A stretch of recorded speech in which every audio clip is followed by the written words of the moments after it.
Alkisah pada zaman dahulu kala, terdapat seorang pemuda dengan nama Toba. Ia merupakan seorang yatim piatu. Untuk memenuhi kebutuhannya sehari-hari, Toba bekerja di ladang. Sesekali ia mencari ikan di sungai yang terletak tidak jauh dari gubuknya. Ikan hasil tangkapannya kerap dijadikan sebagai lauk, dan bila berlebih, akan dijual ke pasar. Pada suatu hari sepulang dari ladang, Toba memancing ikan di sungai tersebut. Ia sangat berharap untuk memperoleh ikan yang besar, yang dapat dengan segera dimasaknya, untuk dijadikan sebagai lauk. Terpenuhilah harapannya tersebut. Tidak berselang lama, ia melemparkan pancingnya ke sungai. Mata kailnya langsung disambar oleh seekor ikan. Betapa gembiranya Toba saat menarik tali pancingnya, dan melihat seekor ikan dengan ukuran yang besar, tersangkut di mata pancingnya. Sejenak, Toba memperhatikan ikan besar yang berhasil ia pancing itu. Ikan yang aneh, gumamnya. Seumur hidupnya, Toba belum pernah melihat ikan dengan bentuk seperti itu. Warna ikan tersebut kekuningan, serta sisik-sisiknya kuning keemasan. Tampak berkilauan sisik-sisik tersebut saat terkena paparan sinar matahari. Saat Toba melepaskan mata kail dari mulut ikan tangkapannya tersebut, tiba-tiba terjadi sebuah keajaiban yang sama sekali tak pernah ia duga. Ikan aneh dengan sisik berwarna kuning keemasan tersebut berubah menjelma menjadi seorang perempuan yang manis dan elok parasnya. Toba terheran-heran ketika melihat keajaiban yang berlangsung di depan matanya itu. Ia hanya berdiri tak percaya dengan bola mata membulat serta mulut melongo. "Tuan," kata perempuan cantik jelmaan dari ikan kuning itu. "Aku adalah makhluk kutukan dewa. Aku dikutuk karena telah melanggar larangan besarnya. Sudah ditakdirkan kepadaku bahwa aku akan berubah bentuk dan menyerupai makhluk apa saja yang memegang atau menyentuhku. Karena Tuan sudah memegangku, maka aku pun berubah menjadi manusia, seperti Tuan ini." Toba lantas memperkenalkan namanya. Begitu juga dengan perempuan berwajah cantik itu. "Namaku Putri, Tuan." Toba lalu memikirkan sesuatu dan menjelaskan pemikirannya tersebut kepada Putri. Pemikirannya ialah untuk memperistri Putri, karena Toba sangat terpesona dengan kecantikan si perempuan jelmaan ikan itu. "Bersediakah engkau menikah denganku?" tanya Toba setelah pembicaraannya beberapa saat. "Baiklah, aku bersedia, Tuan, selama Tuan bersedia juga untuk memenuhi satu syarat yang akan kuajukan," jawab Putri. "Syarat apa yang engkau inginkan? Sebutkanlah, aku pasti akan memenuhinya. Permintaanku hanya satu. Pastikan bahwa Tuan dapat menutup propet rahasiaku. Jangan sekali-kali Tuan menyebutkan bila aku adalah seekor ikan. Bila Tuan menyatakan kesediaan Tuan untuk menjaga rahasia ini, aku bersedia menjadi istri Tuan." "Baiklah, aku berjanji akan menutup dengan rapat rahasiamu ini. Rahasia ini akan hanya kita ketahui berdua," kata Toba. Toba dan Putri pun akhirnya menikah. Pasangan tersebut hidup rukun dan berbahagia, walau dalam kesederhanaan. Kebahagiaan mereka serasa kian lengkap dengan kehadiran buah hati mereka, seorang anak laki-laki yang diberi nama Samosir. Samosir tumbuh menjadi anak yang sehat dan memiliki tubuh yang kuat. Sayangnya, Samosir memiliki sifat yang pemalas dan agak nakal. Kehidupan Samosir sehari-harinya hanya tidur-tiduran. Ia seperti tak peduli dan tak ingin membantu sama sekali kerepotan ayahnya yang sibuk bekerja di ladang.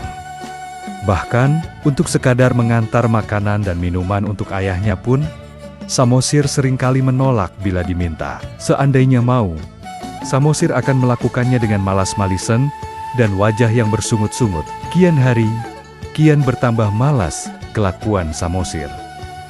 Hal tersebut dikarenakan ibunya terus memanjakannya. Apapun yang diminta oleh Samosir akan selalu diusahakan oleh ibunya untuk dipenuhi. Samosir memiliki nafsu makan yang sangat kuat. Jatah makanan sehari untuk sekeluarga dapat dihabiskannya dalam waktu sekali makan. Toba merasa harus bekerja lebih keras lagi supaya bisa memenuhi keinginan makan anak semata wayangnya yang luar biasa itu.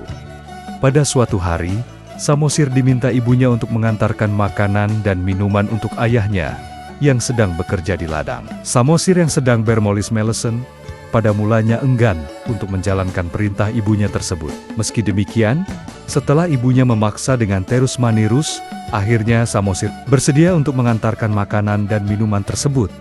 Meski dengan wajah yang muram dan bersungut-sungut, Samosir membawa makanan dan minuman tersebut menuju ke ladang. Di tengah perjalanan, Samosir tiba-tiba merasa lapar. Dihentikannya langkah menuju kebun.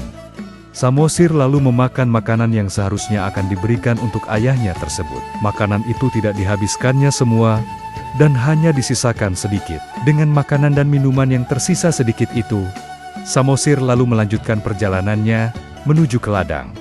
Saat telah tiba di ladang, Samosir memberikan makanan dan minuman yang tinggal sedikit itu untuk ayahnya. Toba, yang sudah sangat merasa lapar, karena bekerja keras sejak pagi, langsung membuka bekal, dan sangat ingin memakannya. Terperanjatlah Toba ketika melihat makan siang, untuknya sudah tinggal sedikit. Samosir anakku, mengapa jatah makanan dan minuman ayah tinggal sisa sedikit? Tanya Toba dengan raut wajah marah. Dengan wajah yang polos seolah tak melakukan kesalahan, Samosir menjawab, Tadi di jalan aku tiba-tiba merasa sangat lapar, ayah. Maka dari itu, jatah makanan dan minuman ayah itu sudah kumakan sebagian. Akan tetapi, tidak semua kuhabiskan, bukan? Masih ada sedikit makanan dan minuman untuk makan siang ayah. Dasar anak yang tidak tahu diuntung, makian Toba kepada anaknya. Kemarahan Toba seketika kian meninggi. Serasa tak dapat lagi ia bersabar dan menahannya. Umpatan Toba pun seketika itu meluncur. Dasar kau, anak keturunan ikan.